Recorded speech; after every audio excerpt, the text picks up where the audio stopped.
Meus amigos, que a paz de Jesus permaneça em nossos corações. Então hoje nós vamos estudar aquilo que é conhecido nos textos escriturísticos e principalmente pelos seguidores do cristianismo e pelos que têm responsabilidade para a ordem social de a Lei Áurea. Essa Lei Áurea é a lei de ouro, né? A lei máxima. Ela é muito curta e ela se encontra em dois evangelistas, em Mateus e em Lucas. E Mateus é no capítulo 7, no versículo 12. E é bom a gente decorar, porque como é a lei mais importante para se viver em sociedade, é bom ficar assim bastante viva na cabeça. Mateus, capítulo 7, versículo 12. Então diz Mateus: tudo que quereis que os homens façam, fazei também a eles, pois é nisto que consiste a lei e os profetas. Então tudo que quereis que os homens vos façam, fazei-os também a eles, porque nisto consiste toda a lei e os profetas. Em Lucas está no capítulo 6, versículo 31. Capítulo 6, versículo 31 em Lucas, que diz assim: fazei aos homens o que quereis que eles vos façam. Lucas é mais sintético. Fazei aos homens o que quereis que eles vos façam. E aí nós somos agora colocados para fazer uma palestra em torno de 1 hora sobre uma frase como essa. Essa é a frase que nós poderíamos levar dias falando, uma vida falando. Ela é uma frase mais de solução de vida do que necessariamente de compreensão. Ela em si mesma é muito fácil. Ela é fácil. Ela é extremamente didática. Agora, o que é complicado nessa frase é que desde que ela foi apresentada à humanidade, não foi vivida, né? Então a complicação não está na inteligibilidade dela, e sim na vivência dela. Entendemos a mensagem, mas não vivemos. Então a lei é áurea, mas a nossa vida é chumbo. E aí precisa haver uma força alquímica para transformar essa nossa vida chumbo, densa, pesada, em algo luminoso, em algo nobre, em ouro. É a nossa vida que tem que mudar. Mas vamos aqui analisar o texto. Ela é uma frase que não foi apresentada por Jesus. Ela não é uma nova frase no Evangelho. Não é uma verdade nova trazida por Jesus.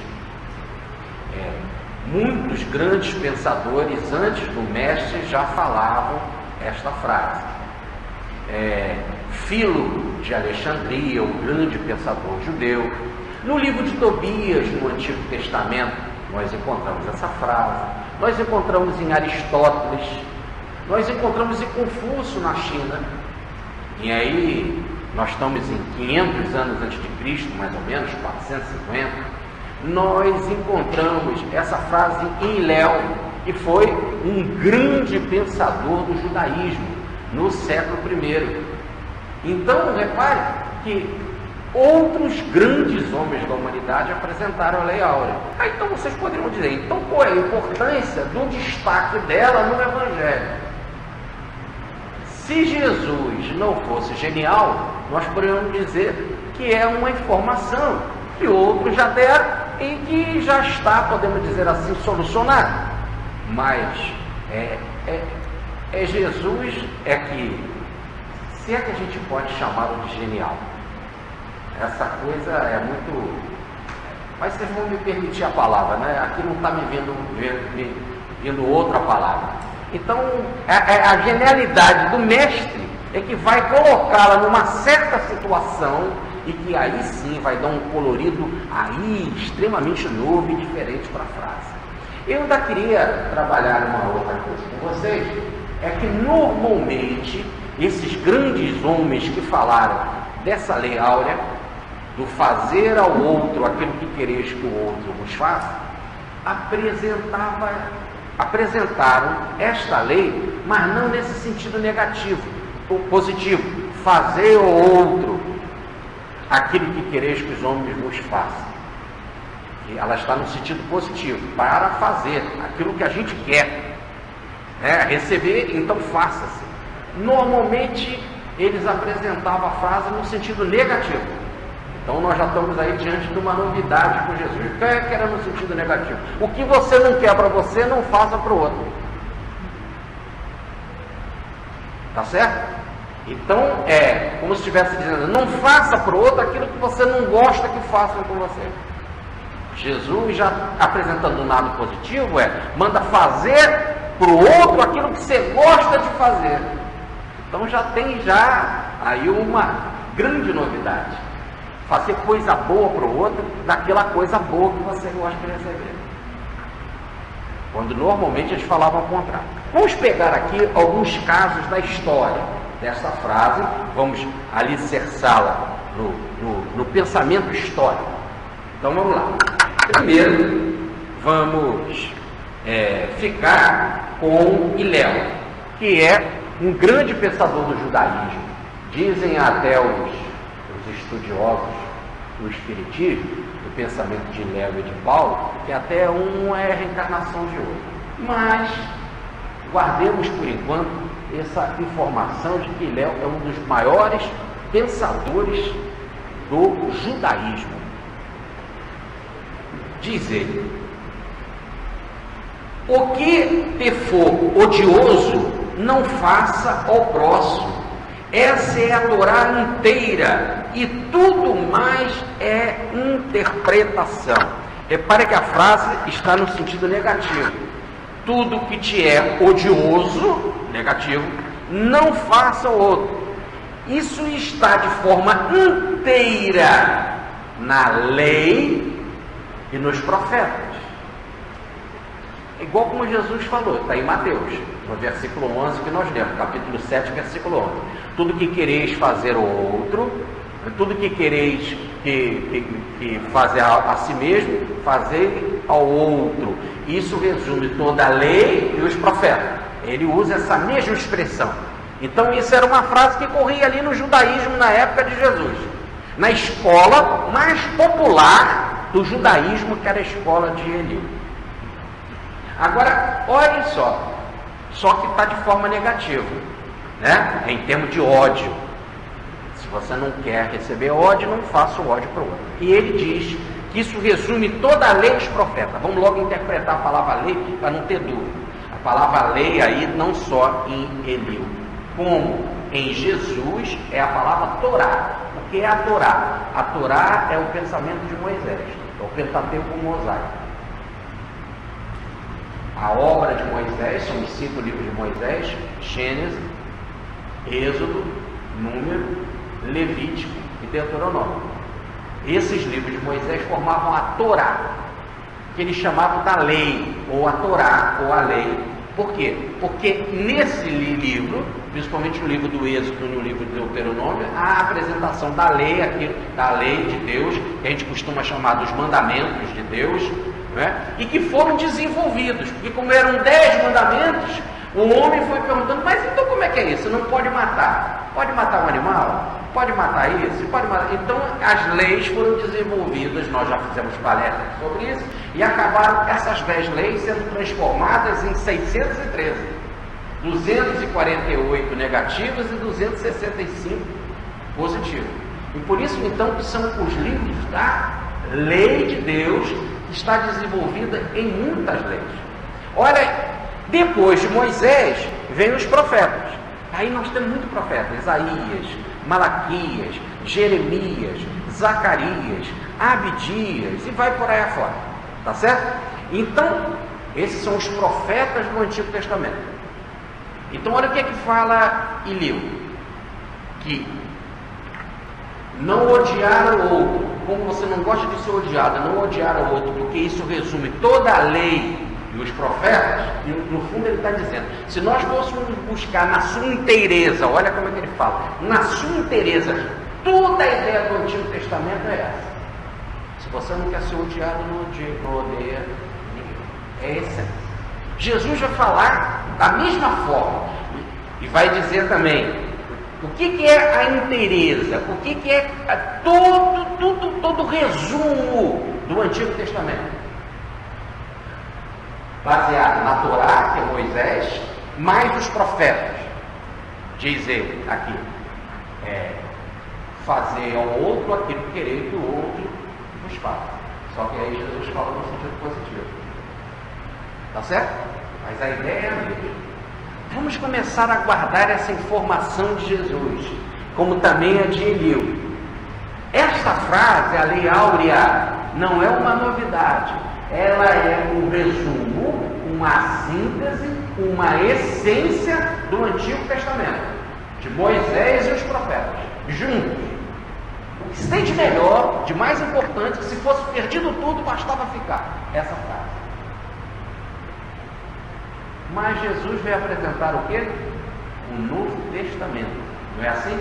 Nós, em algumas palestras, já dizíamos para vocês que João Batista é a fase de transição entre o Antigo Testamento e o Novo. Por isso que ele é o precursor. Ele veio preparar o caminho do Senhor, ou o caminho de Jesus. Então ele veio fazer uma transição para o Novo. O Novo Testamento tem que apresentar algo novo. Esta frase não é nova. Tanto que o próprio Jesus, como Eliú, fala de forma bastante clara. Eliú na sua versão negativa, Jesus na sua versão positiva, mas diz que ela representa a essência do Antigo Testamento. Agora, como Jesus veio falar do Novo Testamento, ele tinha de ir além dela. E aí não é o tema de hoje, mas além. Jesus apresenta algo que vai além dessa frase. Sim. Nós não vamos explorar ela aqui hoje. É quando o mestre fala, eu vos dou um novo mandamento. Olha, a própria chamada já mostra que é um novo mandamento. Se é um novo mandamento, não pode ser essa. Porque, pelo próprio Jesus dizer, a lei áurea não pode ser um novo mandamento, ele diz, é um resumo do Antigo Testamento. Tanto na sua forma positiva na versão de Jesus, como na forma negativa na versão de Eliú. Está lá, é um resumo do Antigo Testamento. Como é que ele vem? Eu vos dou um novo mandamento. Aí Jesus fala, amai-vos uns aos outros. Até aí é nada, porque fazer ao outro aquilo que quereis que o outro vos faça. No sentido positivo. Ora, nesse sentido positivo, o que eu quero para mim? Jesus já lá limita. O que você tem que querer é o amor. E aí então pega o amor e dá para o outro. Dê amor para o outro como você quer que o outro te dê amor. Mas nem sempre eu posso interpretar essa frase. Fazer ao outro aquilo que quereis que os outros nos façam, eu posso pensar, por exemplo, num cigarro. Poxa, eu quero fumar um cigarro, então vou dar um cigarro para alguém. Já no pensamento novo de Jesus, esse lado positivo, porque não é negativo, esta colocação ela é positiva. Eu quero dar para o outro um cigarro porque eu quero um cigarro para mim. Pode estar no sentido positivo, não como o Iléu. Mas Jesus limita e diz que não é aquilo que você queira, que para você que você tem que dar para o outro. O que você tem que dar para o outro é aquilo que você quer, e o que o outro tem que receber é o amor. Eu vos dou um novo mandamento: amai-vos uns aos outros. Se ele parasse aí, era esta lei áurea restringida à palavra amor. A lei áurea dá para o outro aquilo que você quer receber, Jesus limita. O que você quer receber, ele deve receber é o amor. O que você tem que dar para o outro e o que o outro tem que receber é amor. Está limitado. Só que a frase não acaba aí. Porque você poderia dizer assim: eu quero dar amor por outro. E as pessoas já interpretam: vamos fazer amor? Vamos fazer amor é sexo. Então, como eu quero fazer amor, eu quero também dar amor para o outro. E aí eu posso também limitar o amor como sexo, eu posso limitar o amor como paixão, eu posso limitar o amor como atração, até mesmo no sentido mais denso, na forma de ciúme. Então, para não ficar assim, Jesus vai dar um novo conceito de amor e explicar o que deve ser o amor, o tal amor que você precisa e o tal amor que você precisa dar para o outro. Amai-vos uns aos outros, continua a frase, como eu vos amei, daquela forma que ele fez. Daquele jeito, tendo ele como exemplo, essa é a novidade. Por isso que ele diz, eu vos dou um novo mandamento. Se fosse amai-vos uns aos outros, é a lei áurea limitada na palavra amor. Mas como ele fez, aí é um amor daquele jeito. Por isso que a frase é nova para Jesus e vai continuar nova, porque por enquanto nós não chegarmos no livro, nem a frase é sempre nova. Mas não é isso que está tratando o texto de hoje. Essa frase nós vamos analisar ela mais lá na frente, quando estivermos estudando João. Agora, é lógico que, como ela é a frase principal do Evangelho de Jesus, volte e meia nós vamos estar nela, né? Mas eu quero dizer assim, dentro da didática da arrumação do texto, só mais lá na frente que nós vamos estudar ela. Hoje é a frase áurea. E a frase áurea que resume todo o Antigo Testamento, a síntese é: não fazer ao outro aquilo que fazer ao outro aquilo que quereis que o outro vos faça. E na visão negativa, não fazer ao outro aquilo que você não quer que o outro te faça. Vamos fazer mais uma citação. Vamos pegar no Antigo Testamento, no livro de Tobias. Está lá, é um livro do Antigo Testamento, assim, então para dizer Eliú, como faz a síntese do Antigo Testamento, ele encontra já diretamente essa frase lá, está no livro de Tobias, que diz assim: não faça ninguém o que queres que te faça. Então, não fazer o que não queres que te faça. Não faças a ninguém o que não queres que te faça. Mais uma vez, e é daí Eliú ter apresentado a forma negativa. Por quê? Porque no livro de Tobias, no Antigo Testamento, a frase está lá, por isso que ela não é nova, e vem na forma negativa. Muito bem. Depois que o cristianismo surgiu, e que o Evangelho foi escrito, Mateus, Marcos, Lucas e João, surgiram vários pais da igreja. E os pais da igreja, os primeiros pais da igreja, estudavam os evangelhos e escreviam sobre o evangelho.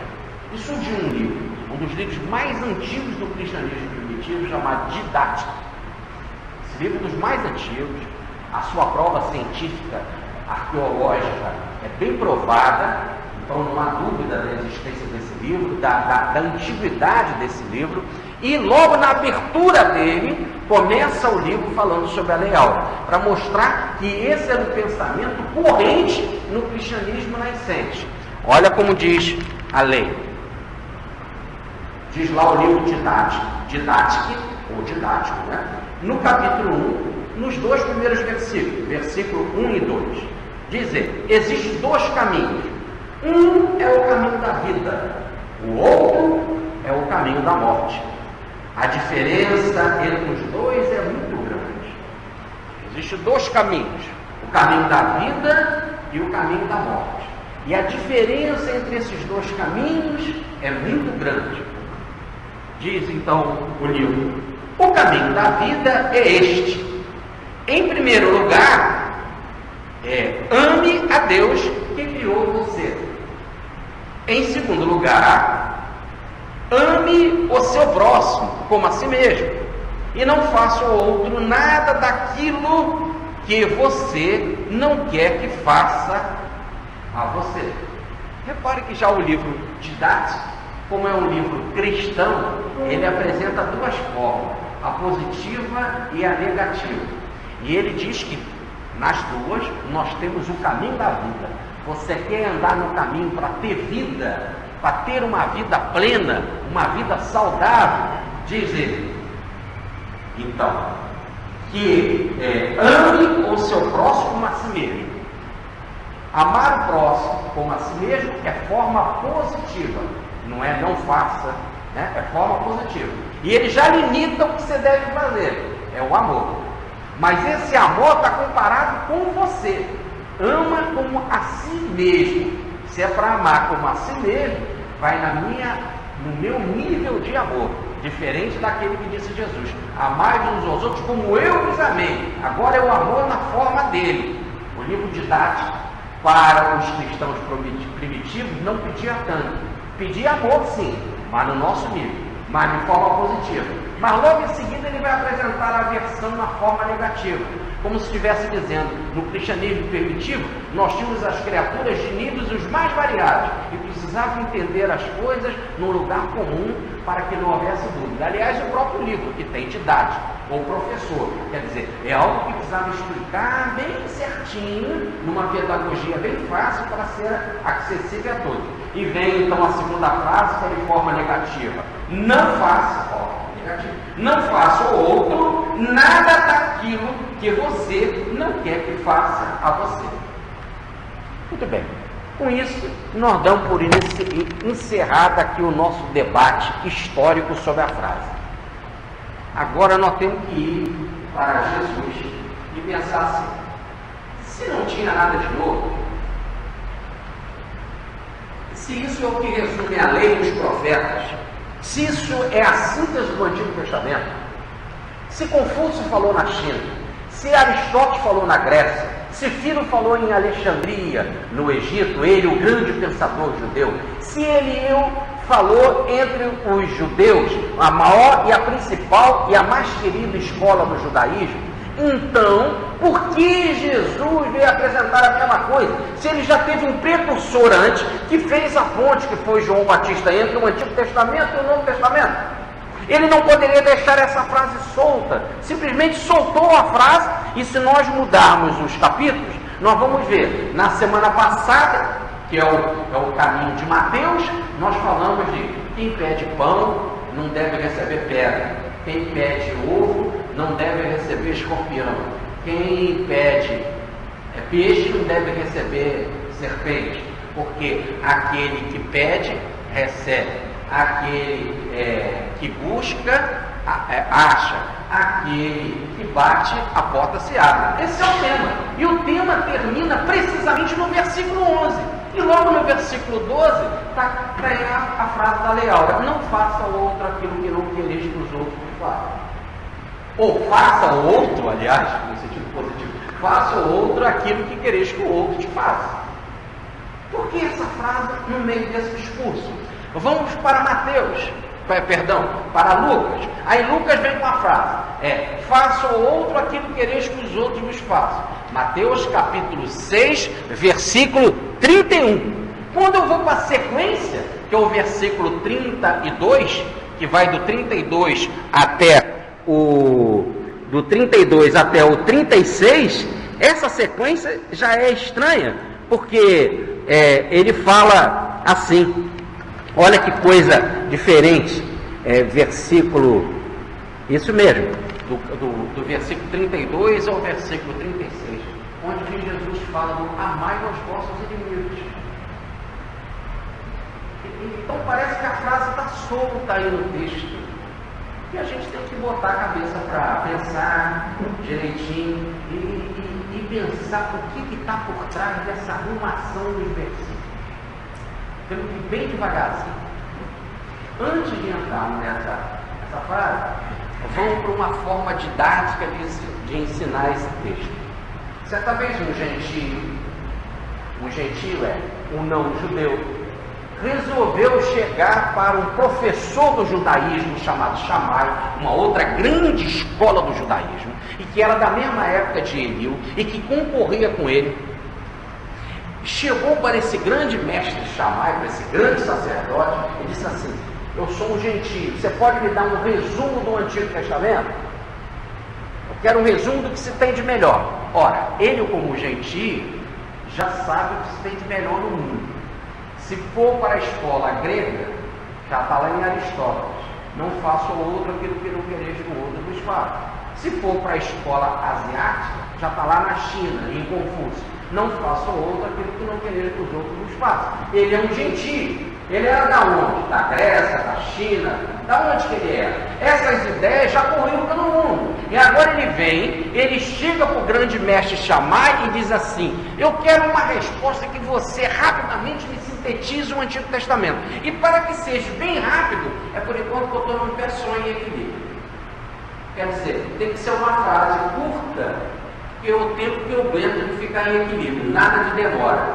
Shammai olhou para ele e diz assim: esse cara é louco. Como é que eu vou resumir todos os profetas e Moisés de uma forma sintética, tão rápida, por enquanto que ele fica em equilíbrio? Quer dizer, no fundo, esse homem, esse gentio é superficial, esse gentio não quer estudar, ele não quer aprofundar, porque é muita sabedoria para a gente sintetizar de uma forma assim tão rápida. E o Shammai virou as costas, o abandonou e o deixou para lá, resmungando. Aí o gentio foi até Eliú e fez a mesma pergunta: ei, por enquanto que eu estou numa perna só em equilíbrio, me sintetiza o pensamento da tua religião. E o Eliú também fez a mesma coisa, ficou com as pernas cruzadas e diz: não faço outra aquilo que não quereis que os outros nos façam. Em outras palavras, a própria historinha do judaísmo já mostra o quanto isso era a coisa, o tema mais importante. Era a síntese do Antigo Testamento, era o que todos se preocupavam lá naquela época. Tema que não havia dúvida. A única diferença para Jesus está nessa forma positiva de falar. Quando Eliú fica com as pernas cruzadas e diz: não faça outro. E Jesus vem com as pernas, podemos dizer também cruzadas, porque de forma bastante rápida. No texto, podemos dizer que é um dos menores textos que nós vamos estudar aqui, é apenas uma frasezinha. Como se tivesse com a perna quebrada, ele repete aquilo, só que de forma positiva: faça o outro aquilo que quereis que vos faça. Só que há, como eu falei para vocês, uma tal da genialidade de Jesus. E a genialidade está na tradução. A tradução diz assim, Mateus capítulo 7, versículo 12: tudo o que quereis que os homens vos façam. Há uma partícula de ligação no versículo 11. Quando você pega os melhores tradutores, eles botam a partícula de ligação, porque aquilo já começa assim: tudo o que quereis que os homens vos façam, fazei a eles. Há uma partícula que liga esta frase ao versículo anterior, que é o versículo 11, que foi o tema da semana passada. Então a frase correta é: assim, vírgula, assim, então, assim, vírgula, tudo o que quereis que vos faça, fazei aos homens. Assim, então, assim, quer dizer, logo que esse assim é como se fosse uma continuidade de algo que eu estava falando antes. Ninguém começa uma palestra assim. Assim, então, não. Você começa a palestra dando a informação que você vai falar. Quando você bota o assim está amarrado a uma coisa anterior que você disse. Você faz uma explicação e fala: então, porém, assim, então. Não é isso? Está amarrado ao versículo anterior. Logo, este tema não pode ser entendido sem a discussão anterior. Logo, ele não foi dado solto em duas aulas diferentes. Jesus estava numa aula, se a gente pode dizer que o que ele fazia a aula era mais do que isso, era a essência da vida. Mas para a gente entender, ele dando a aula sobre o tema passado, que é: quem pede pão não ganha pedra, quem pede peixe não ganha serpente, quem pede ovo não ganha escorpião, aquele que pede recebe, aquele que busca acha, não é isso? Aquele que bate a porta se abre. Aí continua, depois de dar dada a lição: assim então, faça o outro. Então tá. Então vamos esquecer agora esse tema. E vamos repetir toda a palestra da semana passada. Porque com a palestra da semana passada, a gente vai poder então entender o tal do assim que disse Jesus e vem a frase. Tá certo? Essa é a novidade. a frase colocada num contexto diferente. E vamos ver qual é o contexto. Nós dizíamos que quando uma pessoa reencarna, ela precisa de coisas para viver. Sem esse meio, ela não vive. Aliás, todos os seres precisam de algo para viver. Se uma planta está no meio seco, ela precisa de água, ela precisa dos sais minerais, né? Existe o heliotropismo, ela se curva o quanto for necessário para buscar o beijo do sol, né? A energia, o hélio, a energia que vem do sol. Tudo bem? Todos os seres, quando vêm aqui, precisam de alguma coisa. Então Jesus está dizendo que nós pedimos, nós batemos, nós buscamos, porque nós precisamos receber coisas para a nossa vida. E um sujeito, quando ele vem aqui no mundo, ele precisa de meios para... A primeira coisa que a vida concede a ele é pai e mãe, para ele viver.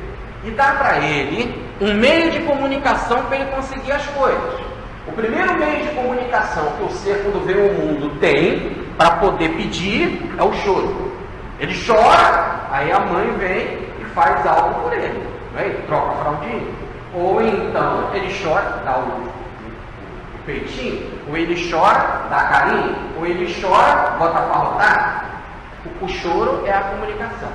Depois você vai aprender a se comunicar. Papai, mamãe, pedir isso, eu quero bolo, eu quero isso, eu quero aquilo, etc. Bom, e aí você vai sobreviver. Agora, tinha de fazer de tal forma a vida que todo aquele que viesse ao mundo tivesse meios para se manter. A vida, então, ela criou duas forças que dariam para o homem meios para ele viver. Ou você, por amor, dá a coisa que a pessoa precisa para ela viver, ou você, se não tem amor, mas tem algo chamado instinto que vai dar aquilo que a pessoa precisa para viver. Por exemplo, se você já vive com aquela pessoa há muitas encarnações, se você tem intimidade com aquela pessoa, se você já gosta dela, já convive com ela, já é um espírito seu simpático, que entra na tua vida por amor e você já gosta dele por espontaneidade, quando ele vem aqui e ele pede pão, você não vai dar pedra, porque você o ama. Quando ele pede peixe, você não vai dar serpente, porque você o ama. Quando ele pede ovo, você não vai dar escorpião. Aliás, meios importantíssimos para sobreviver, né? Alimentos importantes para sobreviver, base na vida. Pão, peixe e ovo. Então, você pede, ele vai receber porque você o ama. Agora, poderia aquele sujeito nascer na sua vida e você não gostar dele. Por exemplo, se é um espírito que não te atrai, pode ser até um intruso, pode ser um antipático. Vocês viram na vez passada, aqui na palestra do Dr. Cláudio Borges, quando ele conta no livro Os Missionários da Luz, da reencarnação de Sigismundo, né? Em que ele, na outra vida, ele colocou a Raquel no prostíbulo, né? E foi o traidor, né? Foi o traidor do marido da Raquel na época, foi traidor quando gerou para ele uma situação de vingança. Nem a Raquel gostava dele, nem o Adelino gostava daquele espírito. Aí o que acontece? Como ele entrou na vida, perturbando a vida da Raquel e trazendo também desarmonia para o Adelino, ele foi um intruso naquela vida. Isso o Dr. Cláudio trabalhou bem aqui na palestra. Agora ele estava entrando pela reencarnação. Os três desencarnaram e reencarnaram uma vez. Não é isso? A Raquel casa com o Adelino, como era antigamente. E o espírito vai entrar, só que agora ele vai entrar pela gestação. Ele não vai ser um intruso, ele vai entrar legalmente. Mas o que tem aí de intruso nessa colocação? É a antipatia. E aí que diz o nosso Dr. Borges, relendo André Luiz, ele deveria haver a superação dos vícios, transformando os vícios em amor, em perdão, em simpatia, em atração social, em afetividade. Muito bem. Agora ele entra legalmente pela reencarnação e vai, inclusive, legalmente receber um documento, que é a certidão de nascimento, e que pai e mãe dá nome. Então agora ele entra. Só que o clima é de antipatia. O clima é de antipatia. Aliás, até como eles são antipáticos, a mãe vai ter muito mais enjoo, a mãe vai ter muito mais possibilidade de aborto espontâneo, vai ter muito mais problema de pressão na hora da gestação, vai ter um parto mais complicado do que normalmente. Aliás, até mesmo pela vibração do Adelino, que dorme do lado dela e que não gosta daquele intruso. Não gosta daquele que trouxe perturbação afetiva para ele no passado, quando ele passou pela infidelidade da esposa. Então repare que diante dessa situação toda, agora ele está entrando na vida. E o que paira aí na situação? A antipatia. Então o que a vida faz? A vida quer amarrar, que aqueles vivam juntos. Aí é o problema do instinto. O problema do instinto se resume em quê? Ele é teu filho. E há toda uma força de instinto para que a mãe deu leitinho, deu peito, aí já não é amor, é um instinto funcionando. Um instinto. E depois, nós falávamos aqui na nossa palestra, que convivência gera amor. Amor, nós até dizemos aqui, não existe esse negócio.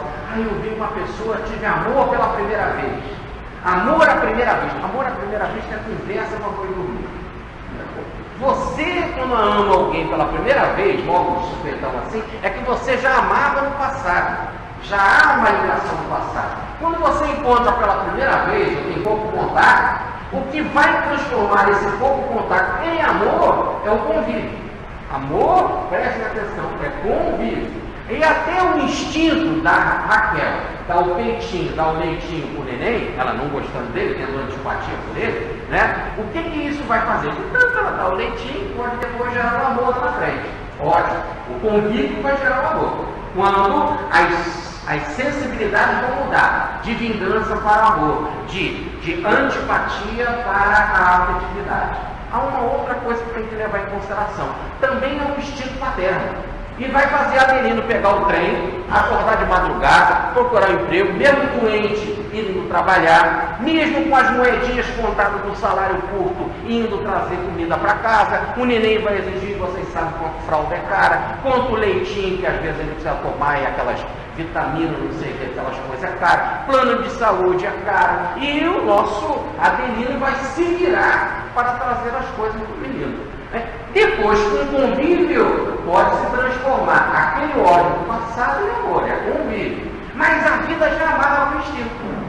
A vida já amarra o instinto. O instinto é a garantia de que aquele que precisa algo para viver, que precisa de pão, que precisa de peixe, que precisa de ovo, e aí vocês botam outro depois que produto que vocês quiserem, elementos básicos da vida, para aquela pessoa sobreviver, e que, em contrapartida, você, mesmo sendo mal, caso de Raquel e de Adelina, mesmo sendo mal, não vai dar. Se o filho pede pão, você não dá pedra. Se pede peixe, tu não dá serpente. Se pede ovo, tu não dá escorpião. Mesmo sendo mal, caso de Raquel e de Adelina, porque o instinto é maior.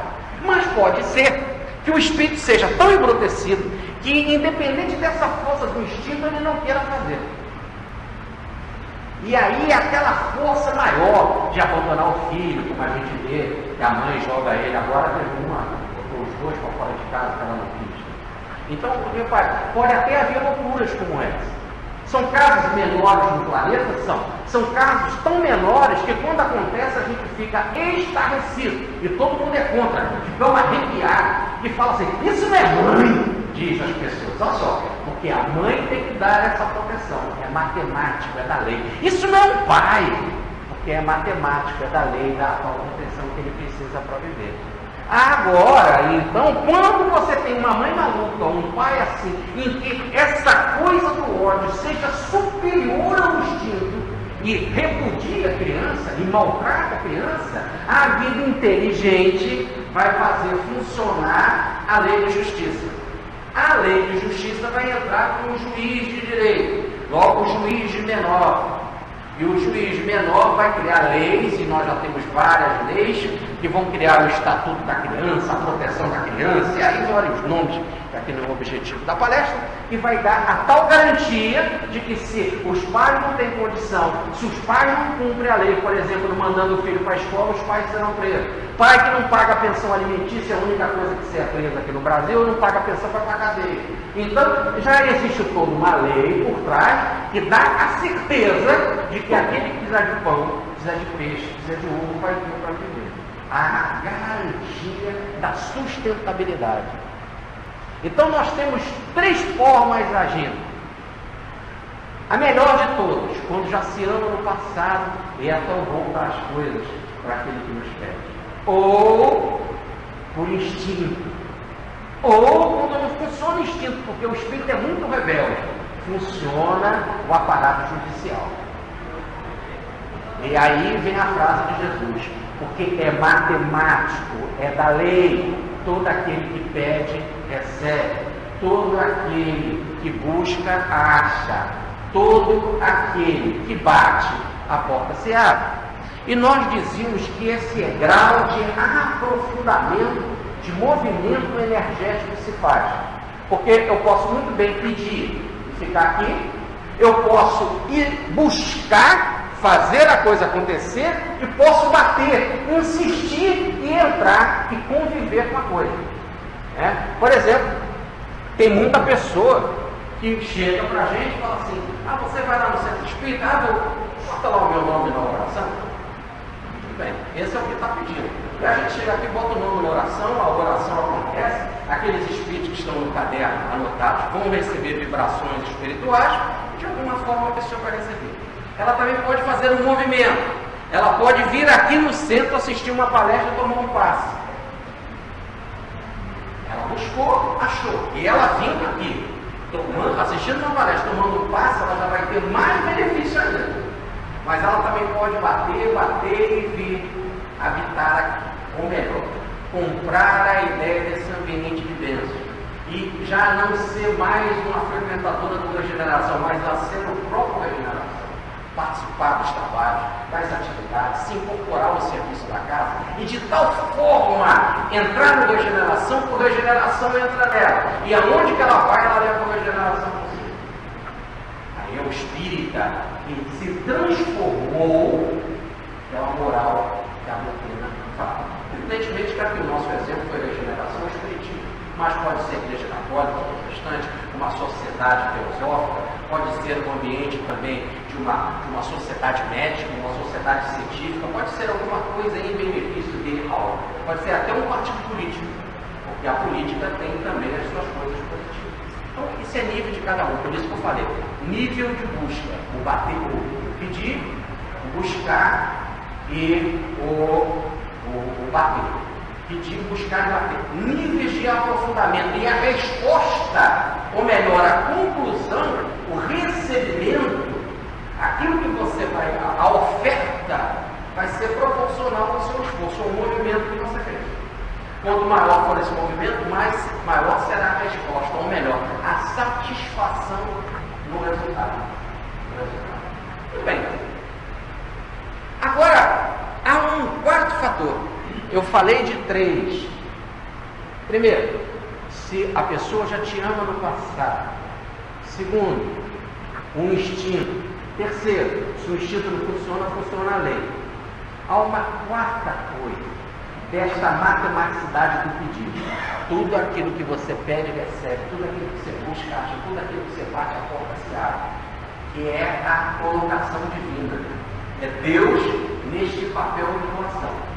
E nós falamos aqui uma frase de Santo Agostinho que diz o seguinte: Deus tem muito mais desejo de nos dar do que nós de receber. Aliás, tudo que é dele é nosso. Nós até costumamos dizer, né, que quando a gente luta e tem alguma coisa, e compra uma casa, e paga ela lá, as prestações e tal, e luta para ter a casa, luta para ter o carro, nasce o seu filho, já é dele. Ele já fala, minha casa, meu carro, né? Então, assim, somos nós também, essa forma amorosa que os filhos têm conosco, e não há maior dúvida de que a casa é deles, de que o carro é deles, que tudo é deles. Assim também, eles também são donos, é automático, até o nome nosso é deles. Agora também, ao mesmo tempo, é Deus. Há essa forma carinhosa, ele quer dessa mesma forma que a gente se comporta. Tudo que pertence ao Pai também pertence a gente. Mas aí você fala assim, bom, mas eu dou meu nome ao Filho, ele também dá nome para a gente, nós temos o mesmo nome dele. Nome é a manifestação externa da essência interna. Logo, nós temos o nome de Deus, está logo no primeiro capítulo da Bíblia, no capítulo 1, versículo 26. Nós fomos criados à imagem e semelhança dele. Logo, igual a ele. Nós temos o mesmo nome, a mesma vibração. Deus é Espírito de Jesus e nós somos Espírito. Então, nós temos a mesma essência, a mesma identidade. Daí dizer o próprio Jesus, vós sois deuses e as Escrituras não podem falhar. Então, é uma identidade nossa com Deus. Tudo que é dele é nosso. E aí diz o Salmo, Deus é a porção da minha herança. Eu tenho direito, tudo que é dele, como herança. Tudo. Está lá na frase da parábola do filho pródigo, na boca de Jesus, no capítulo 15 de Lucas. Meu filho, tudo que é meu é teu. E ainda tem uma outra passagem do Evangelho assim, Deus não dá o seu Espírito por medida, quando ele se doa todo. Logo, é tudo que ele doa, é tudo. Olha na parábola dos talentos. Quando o sujeito tinha 5 talentos, multiplicou e ficou agora com 10 talentos, o Senhor não deu para eles os talentos, porque é muito pouco. Você ter 5 talentos, multiplicar e ficar com 10. O outro tinha 2 talentos, multiplicou e ficou com 4. É muito pouco, não é isso que Deus quer te dar. Os dois casos, o sujeito que tinha 5 talentos, multiplicou e ficou com 10, o Senhor disse, bem-aventurado és tu, meu servo, vem para o meu reino. Ele igual o reino todo. Os 10 talentos é só algo que você vai administrar. É o trabalho que você vai fazer. Mas eu estou te dando o meu reino todo. Agora repare, o outro tinha 2 talentos. Multiplicou e ficou com 4. E o Senhor disse para ele a mesma frase, servo bom e fiel, vem para o meu reino. Ué, mas a nível diferente, um tinha capacidade de administrar 10, o outro tinha capacidade de administrar 4. Mas o que Deus dá é tudo. Eu te dou o meu reino todo. Agora cada um vai apanhar segundo a sua capacidade. É mais ainda. Agora, havia um outro que ganhou 1 talento, porque só tinha capacidade para 1 talento. Daí dizer o Evangelho, a cada um segundo a sua capacidade. E esse pegou 1 talento e não fez nada com o talento, ele enterrou o talento.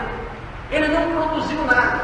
E aí diz a passagem, até aquilo que ele não tem, que é 1 talento, porque não pertence a ele, pertence à vida, será tirado. Agora ele vai perder a oportunidade, porque ele não quis aproveitar e dividir a bênção do talento, nem com ele, nem com ninguém. Nem ele se favoreceu, nem fez com que ninguém se favorecesse. Ora, é como se você tivesse uma cachoeira em que você não toma banho e nem deixa ninguém tomar banho na cachoeira.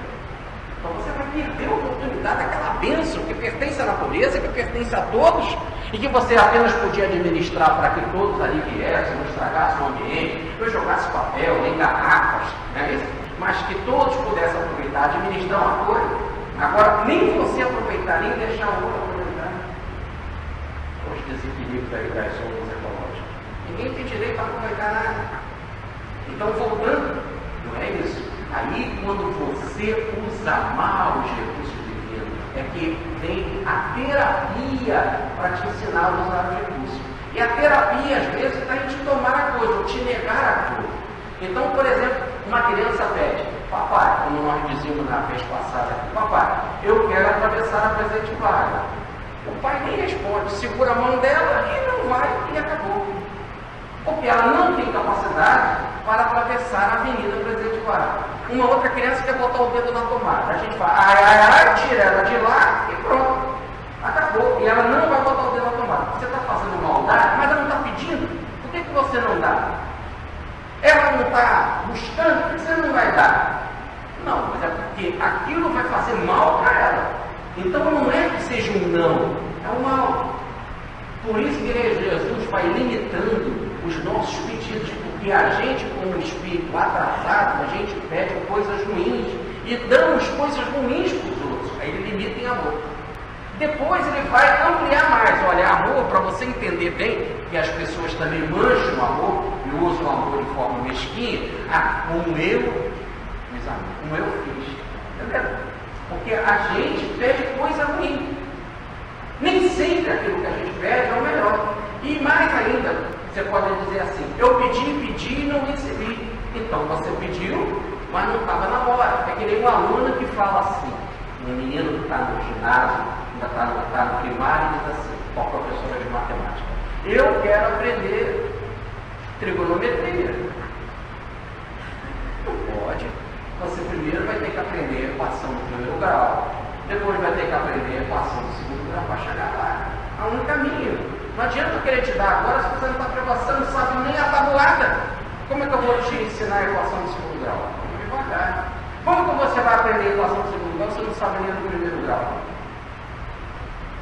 Então, também muita coisa a gente pede e não recebe, isso não quer dizer que não vai receber. Você pediu, vai ganhar sim, mas na hora certa, no momento certo.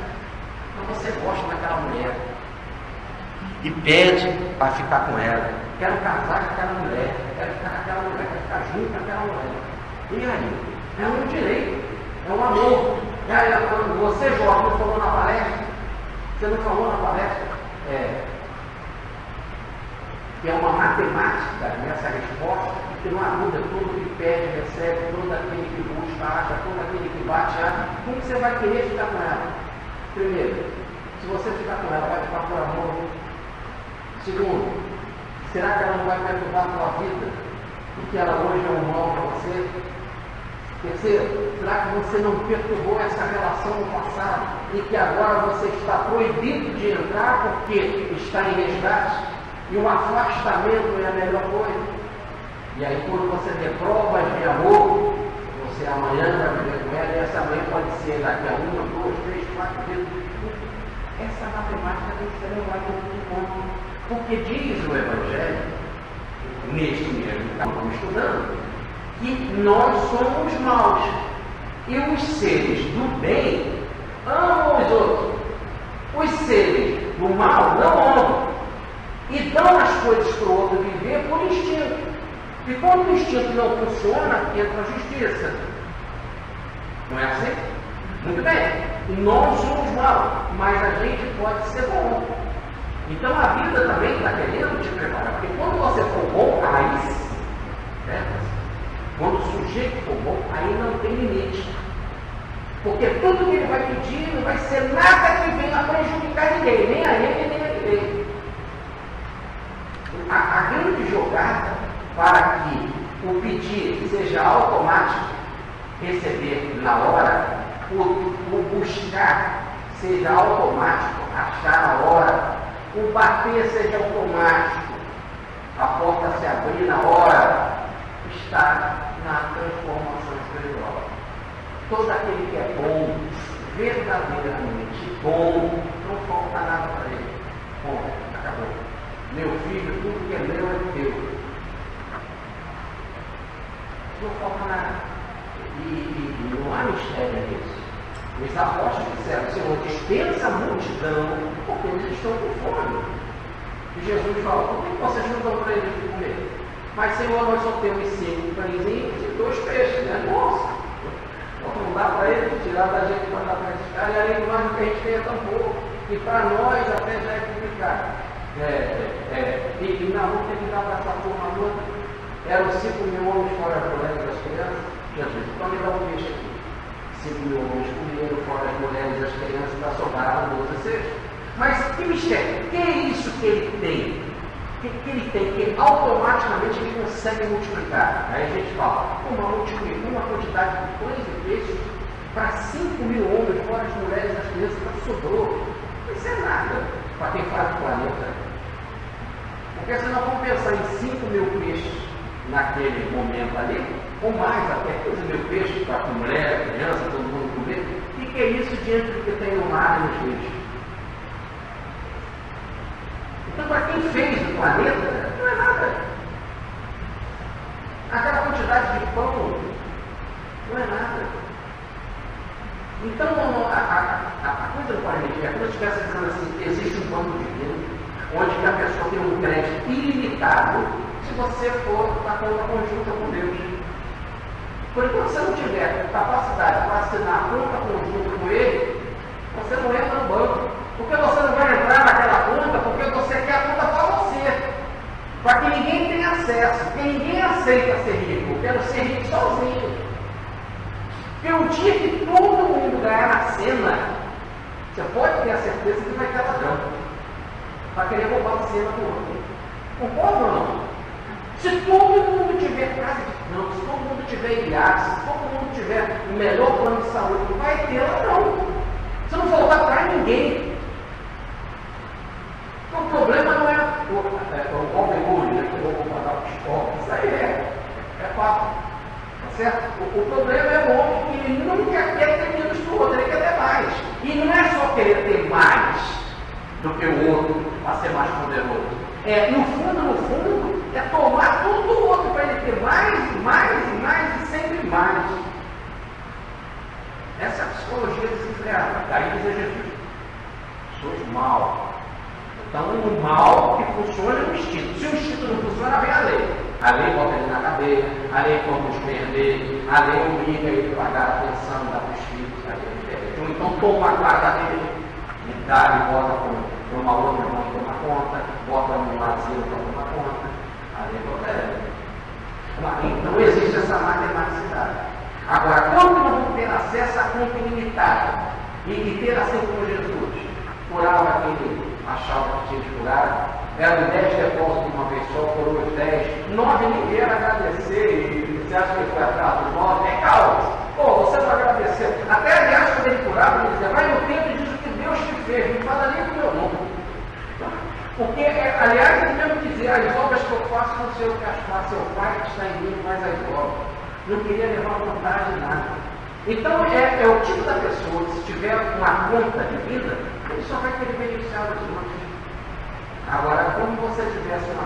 Imagina se você fosse muito ligado a Deus, tivesse intimidade, que nem João e Tiago, os apóstolos, quando Jesus ia passar na Samaria e pediu autorização para passar na Samaria, porque os samaritanos não gostavam dos judeus, os judeus dos samaritanos, os samaritanos não deixaram que eles iam passar pela Samaria para cortar caminho para chegar a Jerusalém para a festa da Páscoa. E os samaritanos não deixaram. João, evangelista e Tiago, desceram uma fera e Senhor, vamos pedir aos raios para que caem sobre ele, a gente mata os samaritanos todos. E Jesus disse: vocês não sabem quem é ele, João e Tiago. E Jesus vai chamar Boanerges. Boanerges é um apelido que Jesus dá para eles, chamado filhos do trovão. Vocês são filhos do trovão, porque o cara tem que ter uma intimidade com o trovão. Não é só o filho dele, ô pai, para aquele menino que apanha na escola. Agora teve um caso desse essa semana. O menino apanha na escola, o pai foi para ir às forras do filho, pegou o outro, deu uma surra, o outro arrebentou o outro. Matou. Para a semana passada, para ensinar na internet. Agora, o pai foi vingar o filho. Então, mais ou menos isso. Eu sou o filho do povão. Chego do povão. A intimidade, pai e filho, vamos lá, vai pro bairro. O povão é bom. Faz uma barulheira, entendeu? É atrasadão do povão. Então o povão vai gostar daquela malícia do filho e vai lá matar o samaritano. Aí Jesus realmente vai dizer: Boanerges, filhos do povão. Que negócio é esse? Agora, na hora que nós só quisermos fazer o bem, não prejudicar ninguém, não matar os outros, mas usar sempre em benefício de alguém, e mais, saber o nível das pessoas e dar o benefício correto, na hora correta, aí a gente tem acesso a esse dom do Espírito. Por isso que não falta nada para o santo. Se não falta nada para o santo. Aí você poderia dizer assim: como não falta nada para o santo? O Chico Xavier era pobre. Aí é uma outra coisa. Se ele precisasse ser rico, ele seria. Estava à disposição dele 400 livros. Só se ele ganhasse os dinheiro de um livro, ele não ia sentir tanta felicidade como ele sentia com o livro. Mas a hora que ele quisesse, só dizer um sim, vocês imaginam o que Deus viu no nosso lar? Só o que vem de um livro no nosso lar, bastava ele dizer: ele dá essa obra. Mas era isso que consistia a felicidade. Nós temos que ver o que era prazer para ele, o que era felicidade para ele. E, primeiro, a hora que ele quisesse, ele tinha disposição. Nunca faltou nada. Ele atendia milhares de pobres. Ele nunca tinha nada. Mas as pessoas chegavam e levavam caminhões de mantimentos e nunca faltou nada. Nunca faltou nada para distribuir para os pobres lá. Da comunidade, ultimamente, estava dizendo a comunidade dos passa-de-preto, né? Não faltou nada. Chegava gente do Brasil inteiro, e até hoje, depois que ele morreu, teve um cara lá do sul que já chegou por ele dele admitido. estou dando aqui 50 milhões, o que precisar, é só falar. E já colocou uma aplicação para gerar recursos para continuar o mesmo trabalho de caridade, atendimento médico, atendimento de sombra, isso não toma nada. Então, a hora que o plano espiritual opera, a coisa acontece bem, automático. Mas isso só tem acesso quem tem a capacidade do bem. Aí vem o final da passagem e fala que você aprendeu a técnica de pedir. Quando você pede a mãe ou o pai, você recebe. É matemática. Ou vai receber porque eles te amam, não sabe, ou repetir porque isso é importante. Desculpa eu estar repetindo, mas vale. Ou você vai ser atendido porque eles te amam no passado. Ou você vai ser atendido porque vai funcionar no instinto. Ou você vai ser atendido se o instinto não funcionar porque a justiça vai intervir. Agora também você pode pedir as coisas a Deus. E diz o Evangelho, se nós somos maus, Deus é bom. Aliás, quando chamaram Jesus de bom, ele diz, eu bom sou o Pai. Então o Pai é bom. Agora nós temos que aprender a pedir as coisas para Deus. E Deus que nos ama, não por instinto. Que nos ama não por justiça, porque Ele é amor, não por menos de justiça.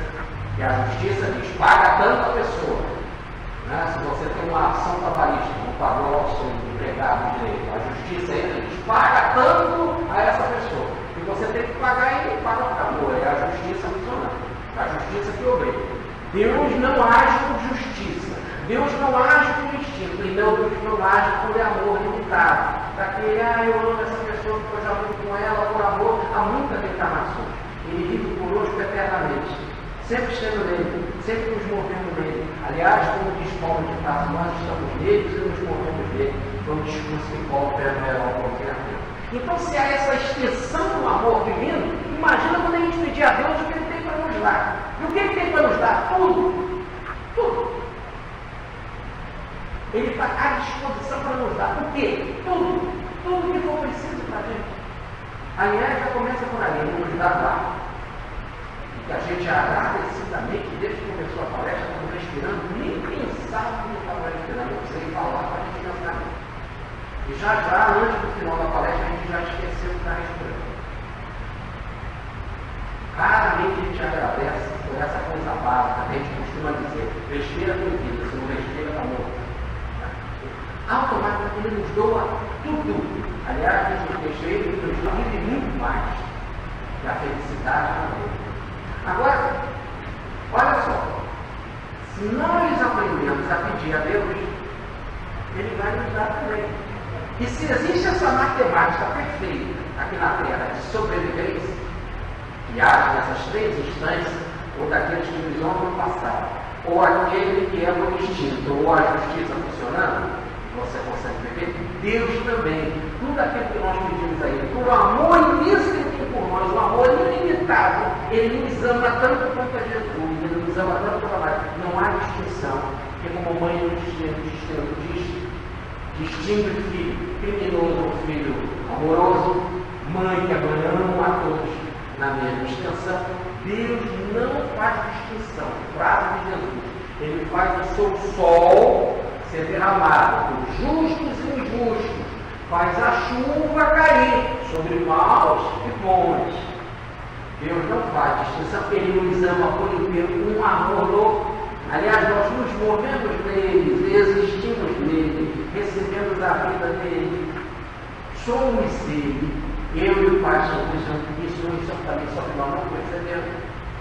Essa identidade existe, Ele tem muito mais que humanidade. Só que nós não podemos. Nós somos filhos doentes. Para outros, Ele dá. Seres do nível do Cristo, tem tudo que precisa. Pega 2 pãezinhos, 2 peixes e faz a festa. Pega 6 talhas de água, transforma no melhor vinho já tomado de Israel. Não para. É recurso não acaba mais. Passava a noite toda tentando pegar peixe e não pegava. Ele joga na rede para o lado direito. Mas nós passamos a noite toda. Joga agora. Jogar, ela não está tão grande de peixe que era chamar o outro barco. Não para de recurso, não para. E aí, nós também temos o mesmo direito. Só que nós somos doentes. É como deixar um espírito atrasado brincar com energia nuclear.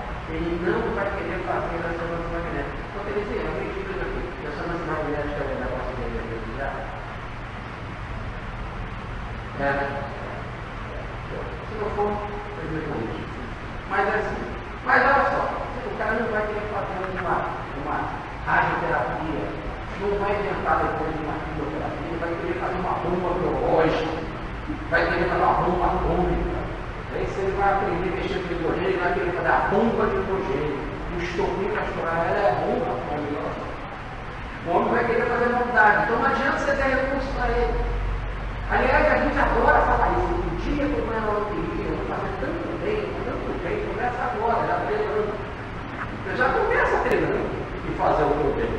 Porque eu não estou moderando, eu estou falando na loteria. É bom papo, é conversa. Né? Eu já contei aqui, não vou ficar repetindo toda hora também, que vocês podem ficar curtindo da minha casa. Naquele dia que eu ganhei na loteria, lembra? Eu ganhei na loteria sem ganhar. Eu logo chamei na loteria, achei que ganhei sem ter como planejar. Comprei tanta coisa só para ter uma regeneração, lembra? Então não adianta nada. Você não sabe mexer com determinadas coisas, vai cair na tua mão, vai fazer mal, vai te prejudicar. Se você já está mal na vida, já está enrolado, já é um espírito mal, já é um espírito atrasado, vai ficar pior. Vai ficar negativo. Não pensa você que você vai ter mais empregado, você vai explorar mais gente. Porque eu vou aumentar a minha empresa, vou estar mais empregado, pagando pouco, explorando, dando treinamento, sendo egoísta. O mundo é assim, não. Então, veja, Deus, nós temos que aprender a pedir a Ele. Quando a gente pede, a gente vai ganhar. Não vamos receber. Só que nós vamos receber na hora que tem que receber. Ele vai nos preparar para isso. Eu vou contar um caso para vocês. E aí nós vamos fechar, fazer a conclusão da palestra. Quando vocês pegam o livro do Evangelho do Futuro que eu estou dizendo, por favor, todo mundo levanta o braço agora, a mão direita. Vamos fazer assim, você já leu esse livro. É muita vergonha. Você já leu o Evangelho do Futuro? Todo mundo levantou o braço. Leu, pronto. É muito vergonha, é um livro lindo. Passando essa encarnação, o livro está ali do lado, e não lê, ora. Mas como é que todo mundo levantou a mão, todo mundo já leu? Eu só vou recordar a vocês o que ele está lá. O Evangelho do Futuro tem uma passagem. O livro é do século passado, século XIX, século retrasado, século XIX. Doutor Bezerra foi visitar a fazenda dele, da onde moravam os pais, a fazenda das Pedras e a fazenda Santa Bárbara. Naquela época, a fazenda Santa Bárbara é do avô. A fazenda do pai era a fazenda das Pedras. Na hora que ele foi visitar a fazenda, estava tudo destruído, tudo em esteios, tudo agarrado, tudo preso, madeira, tudo destruído. Porque o avô morreu. Indo para o exílio.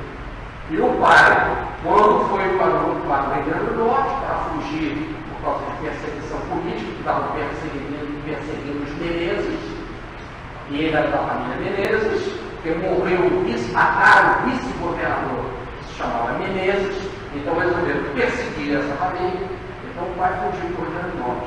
Deu dinheiro para os procuradores manter a fazenda. E os procuradores ficaram com dinheiro, não manter a fazenda, tudo aquilo foi destruído já na época que eles eram.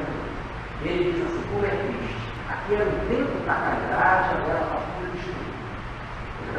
Aí no romance ele encontra uma moça chamada Ângela, ele se apaixona. Esse é o personagem lá do romance, que a gente sabe que indiretamente o romance do Dr. Bezerra são sempre autobiográficos. E ele fica apaixonado pela Ângela. Ângela linda, até pelo Ponte Ângela, está muito interessado. Foi interessado pra caramba. Eu falei, quantos anos estava? Agora eu falei da onde você abriu o olho, hein? Ó, esquece. Olha aí, a luz era linda, mas é uma pessoa voltada para o bem e para a caridade. O padre também é um homem bacana, voltado para a caridade. Então o Raimundo, o personagem, nos deixa uma fortuna para que a gente pudesse fazer coisa boa, para as mulheres e para as crianças dos ingênuos, para aplicar as crianças dos ingênuos. Os ingênuos eram chamados as crianças que nasciam de acordo com a lei do Bertelier. A lei do Bertelier surgiu no dia 28 de setembro de 1871. E dizia que toda criança que nascesse de escravo, depois daquela data, não seria mais escravo. Até um samba muito bonito, uma escola de samba, do Martim Gabriel Lacan, que quer dizer, e os filhos dos escravos uma liberdade, vocês gostam do canto, não aguento muito. Mas repare, então, a partir daquele momento que a criança nascesse, ela não seria mais escrava, a partir daquela lei. Daí eles seriam chamados de ingênuos. Um ingênuo, ele precisava, para viver do peito da mãe, ele precisava de um meio para ficar. Se ele ficasse na fazenda, ele ia ficar lá como escravo, porque ele não era escravo, mas ele ia ficar lá. O dono da fazenda ficar dando comida de graça para ele, ia deixar a mamãe ficar tomando conta dele, a mamãe escrava que tinha que trabalhar, ficar tomando conta do filhinho. E para que ele ia ficar tomando conta daquele depois que ficasse jovem, maiorzinho, quando ficasse jovem, ele não podia ser escravo. Então, a melhor solução era dar escola para esse jeito. Quer dizer, a melhor solução era dar liberdade para todo mundo e criar escola. Né? Mas o doutor Bezerra logo pensou no romance fazer escola para os ingênuos, para meninas e para meninos. Eles iam aprender a ler, a escrever e a contar. Depois de ler, escrever e a contar, iam aprender a ética, que no livro ele coloca como tinha um padre o catecismo. Pouco importa esse negócio de religião. A gente fica, primeiro eu vou estudar o espiritismo, o catecismo, católico, é tomar um espírito, é evangelho, tá certo? E nós estamos falando da maioria da população. Não adianta a gente querer botar espiritismo para toda a população. O espiritismo não é um problema de multiplicidade. O espiritismo não é para quem quer, é livre. Vamos devagar, a cada um na sua necessidade. Então, ele coloca o catecismo, então o evangelho, amar, praticar, honrar papai, mamãe, aquelas coisas, isso aí é muito bom. É ótimo. Isso eles precisam aprender, ética, moral, ética, muito bem. Depois, já maiorzinhos, um serviço profissionalizante. Então, as escolas profissionalizantes, para quê? Para que depois eles pudessem ter emprego. Porque depois eles seriam livres, para ser livres de sustentar. Iam ter que ser carpinteiro, sapateiro, pedreiro, depois, ou advogado, geométrico, dentro da profissão livre, mas tinham de ter, até mesmo para pagar depois os cursos da universidade, e mesmo a faculdade tinha a taxa da matrícula, ele precisava ter um curso profissionalizante para sobreviver de alguma coisa. E quem ia dar o dinheiro para ele? Era papai e mamãe? Papai e mamãe eram escravos. Então o doutor Bezerra voou a escola. Inclusive ele chegou a escrever um livro sobre isso, 2 anos antes da lei em 69, chamado Como Dar a Libertação dos Escravos Sem Danos à Nação. E a melhor forma é gerando escola, não ter dano para a nação, é gerando escola e gerando escola futuramente as escolas profissionalizantes. Mais ainda, isso devia ser um compromisso do governo, que devia envolver a municipalidade, pelo que o governo lá, o Pedro II, quando tinha escravos espalhados por todo o Brasil, ficava mais próximo à municipalidade cuidar, porque o governo central ficava administrando milhões de escolas, ele podia dar a verba e ajudar para que o município cuidasse na sua particularidade, no seu regionalismo, nas suas características, na sua cultura, na sua tradição. Cada município desse país continental tem uma característica, uma necessidade. Mais ainda, envolver o setor privado, quer dizer, as pessoas, a população, para que a população pudesse ajudar. Tem tantas senhoras aí, tem tantos cavaleiros que sabem ler e escrever, que podem dar aula lá, o ensino poderia ficar mais barato. Podia ensinar um corte de costura, podia ensinar um bordado, podia ensinar música, um piano, uma coisa ou outra. Então, envolver a comunidade privada para que elas pudessem, participar desse projeto e a coisa funcionar. Entendeu? Isso ele faz de 2 formas. Primeiro, escrevendo no livro de 69, depois escrevendo esse romance que ele conta isso, a história do amor do Raimundo, da Ângela e do padre da igreja. A Ângela vai ficar cuidando da escola das meninas, e o padre da escola dos meninos. Ele vai deixar um dinheiro, o recurso que vai se multiplicar, e a escola vai ter tudo, vai ter benefícios, etc. Você pode no romance. Em 69 ele escreve o livro, Como Acabar a Liberdade Sem Causar Danos, e depois em 71, na hora que estava sendo discutida a lei, ele vai escrever 11 artigos na imprensa sobre esse assunto. Tudo bem. Só que nada dessa coisa aconteceu. Não teve escola para ninguém, não teve curso profissionalizante para os negros, os ingênuos, não teve nada disso. Não é isso? Os negros, os meninos e os ingênuos que estavam morando nas fazendas mesmo, acabavam até os 28 anos tendo que trabalhar, até os 21 anos tendo que trabalhar de graça para os patrões que alimentavam eles. Não eram escravos, mas eram obrigados por lei, inclusive está na lei do tempo livre, que até os 21 anos eles tinham que trabalhar nas fazendas dos donos da sua mãe. Olha, nada disso aconteceu. Aí lá na fazenda, continuou o mato tremendo, continuou os esteios, mas ele não funcionou isso. Ele não chegou a escrever um livro, não escreveu 11 artigos na imprensa, contra o discurso na Câmara, e não escreveu um romance. O romance ele chega a montar as escolas. Arriba Fácil. Isso foi no século XIX. Em 1973, umas pessoas disseram para os diretores da KPM que haviam praticamente descoberto o local onde ficava essa fazenda. O pessoal da KPM tem recursos financeiros, são devotos, queridos seguidores do Guilherme Menezes, inclusive o prédio aqui atrás da generação é alugado para a KPM, que faz um serviço assistencial maravilhoso, né? E aí, um dos departamentos assistenciais da KPM, eles foram lá até Fortaleza, pegaram depois de avião, chegaram em Fortaleza, pegaram uma condução, desceram 300 quilômetros, chegaram em Riacho do Sangue, com uma população lá de Fortaleza, nos seguidores do Espiritismo, e juntou-se com a população local ali brigando no Riacho do Sangue, foram entrando pelo mar, foram cortando com facão, com escada, chegaram até aonde havia os alicerces da casa destruída da fazenda do avô do Rodrigo. Chegou lá. Descoberto o local, tudo tomado nada, destruído, como o doutor Bezerra falou, tudo destruído.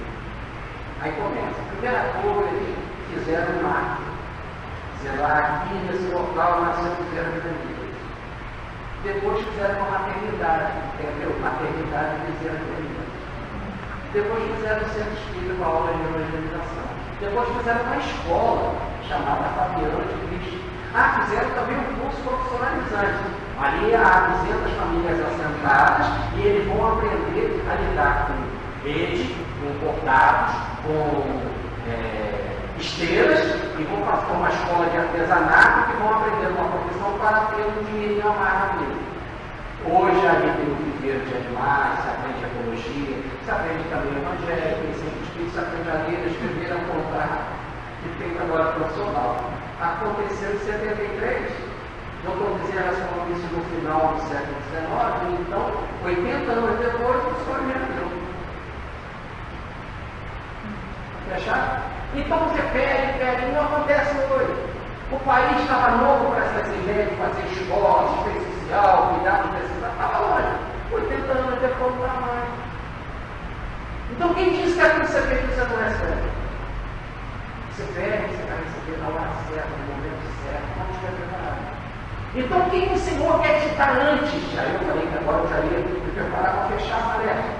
Então, quando você pega o versículo 11 de Mateus, que é o último desse estudo, antes de entrar na lei áurea, não faça o outro aquilo, fazer o outro aquilo que quer que o outro te faça, que é o versículo 12. No 11 diz assim: então, se você pede as coisas aqui na terra, se você busca, se você bate, e você recebe e acha e a porta se abre em 3 situações, ou porque te ama no passado, ou por instinto ou coração artificial, então você pedir a Deus por 4 favores. E como a lei não falha, e Ele te ama muito mais, Ele vai te conceder plenamente. Mas qual é o recurso que você tem que ter para receber o algo, poder ter sempre, sem exceção? Diz o versículo 11. Porque Deus quer te dar Deus quer te dar coisas boas. A gente pede coisa ruim, a gente não sabe pedir. Aquilo que a gente acha que é bom, nem sempre é. É aquele cara dizendo, esses que Xavier é um bobó, porque ele escreve 400 livros e não ganha nada. A gente não sabe o que pede. A felicidade que ele tinha, dinheiro nenhum ia poder dar. Então, Deus quer te dar coisas boas. Em Lucas, no capítulo 6, versículo 32, em Lucas, no capítulo 11, Lucas capítulo 11, versículo 13, que é o que vem precisamente antes do que nós estamos analisando hoje, em Lucas, a passagem é: porque Quando você pede a Deus, Ele quer te dar um bom espírito. O bom espírito é um bom mentor. Porque o bom mentor todo mundo já tem. Anjo de guarda, tudo anjo. Tá certo? Ninguém tem um anjo de guarda melhor que o outro. Isso é uma bobagem. Aliás, é o contrário. Quanto mais atrasado você é, melhor é o espírito protetor a oportunidade de você, porque é mais difícil a cura. Se você tem uma doença muito complicada, não tem que ir com um médico muito especializado, se você é muito atrasado, você tem que ter um mentor muito especializado. Por isso que o maior mentor do espírito muito atrasado é Jesus. Eu não deixarei óbvio, eu nunca estarei com vocês sempre. Vim para os doentes.